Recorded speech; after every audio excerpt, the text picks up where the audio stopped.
Welcome to TradeNBI.com. This is John. This report is for May the 15th. We're halfway into it, and not a whole lot's happened. I mean, we're pretty much just trading sideways along this 76% Morgan line, and it's pretty consistent. We've had the NBI Magenta leading. We're now first getting our initial reading on this, pre-market, with market up slightly here, but we've got NBI White finally taking the lead, but you still have Magenta over yellow. So at worst, we're still in that same kind of consolidation pattern. You can see really no short activity whatsoever. Um, DOC orange was rising, which would have been a bit more of a negative, which is kind of what we saw within Friday's action, just back and forth, and fairly decent range actually, but not getting a whole lot of activity. And I'm about to have green cross at the same time you get shorts activating. As we've talked about before, when you get that kind of setup, you've got a pretty good opportunity to force short covering. And clearly, we've been focusing more on the NASDAQ because it's been the one leading the charge, breaking into the new highs and still maintaining that. So you've got a bit of a divergence between the two markets there, where the NASDAQ clearly has the foreground. And with certain tech heavy ones strong in the S&P, you could have the broader market down and a few tech stocks enough just to keep things up where they are.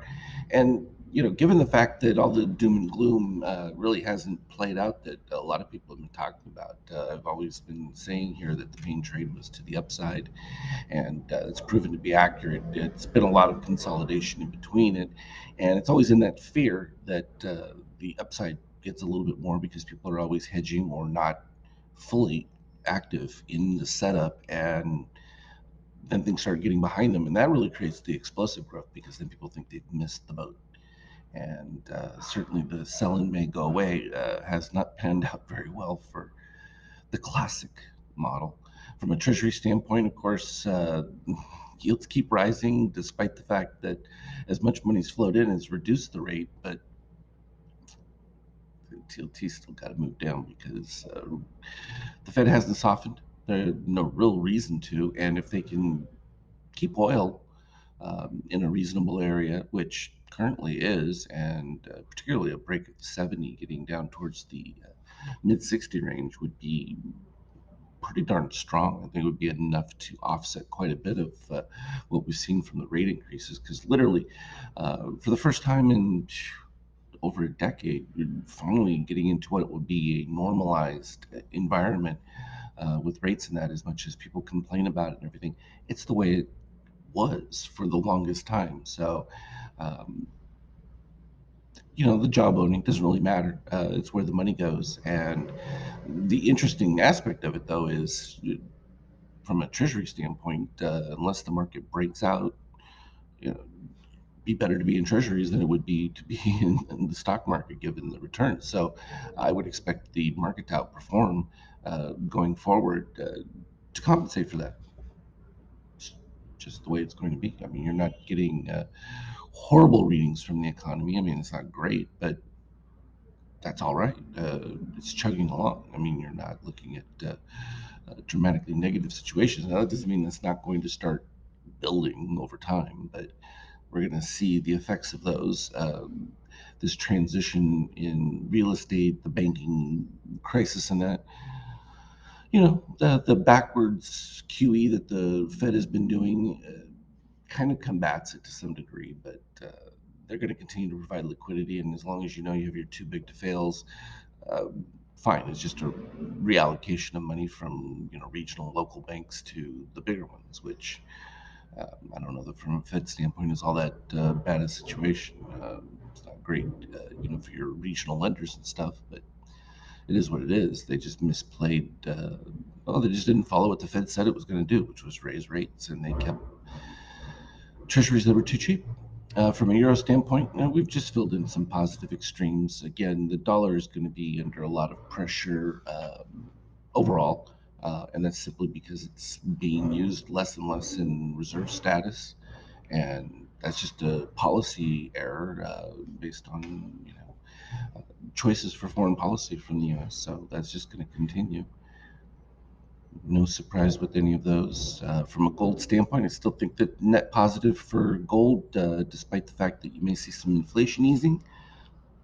Doesn't matter. I think that that and cryptos, if cryptos can ever solve this confidence issue, it's a back and forth battle. And, how much of it is orchestrated?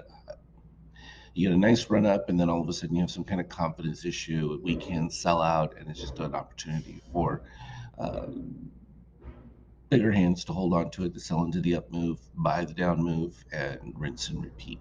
You need the volatility to generate those kind of spec moves. Is not all that different. Once they've moved into futures, it behaves relatively similar to beta stocks that have wild swings, but still end up overall appreciating over time. ETH doing exactly the same thing, still in a weak configuration with that MBI weight leading, but right at the 50%, critical time for it to have the magenta move back above to hold that support.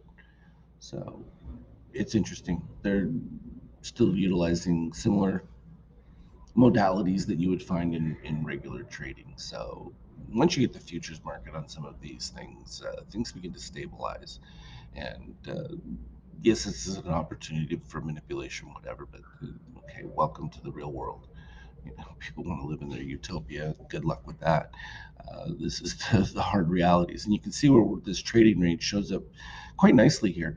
The interesting aspect of it is you see continually lower highs. So this move right here, I think, is kind of critical because it's got to break above this previous high, or I think then you would start to have a lack of confidence, particularly as you go towards the end of the month.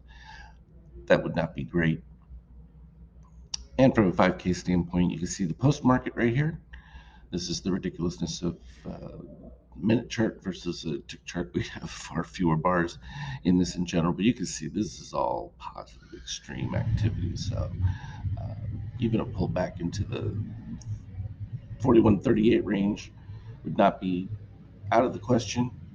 If we go scroll back intraday for what Friday's action was, you can see the late day move down, but it began with the early pump, and then we ended up with these couple of positive extreme blowouts here above 41.56. But the original started right down there at 41.47, and then prior days we even had additional ones. And literally all that happened was they took the opportunity. Once we hit the white spike, that was at least projecting a move towards the 50%. By the time we get to 50%, you still ended up with the white pushing back again. So that was a move to the zero. And once the zero started, it literally just began to cascade once that initial 41.47 broke. And that led to a nice move lower, which eventually just built back up. And that's where we ended up. And now all we've done is just pushed ourselves right back up to it. And it's just sort of clean movement here because those are the same lines from before, and you see it mimicking exactly that. So what happened? Nothing, but anyone who had their stock too tight or whatever, it got cleaned out, and it all moved back, and they're cursing themselves. Same old pattern. All good though. As always, we'll continue to follow it. I'll put up any relevant charts and updates as they go along. As always, though, trade well. Good start to the week. Have a good one.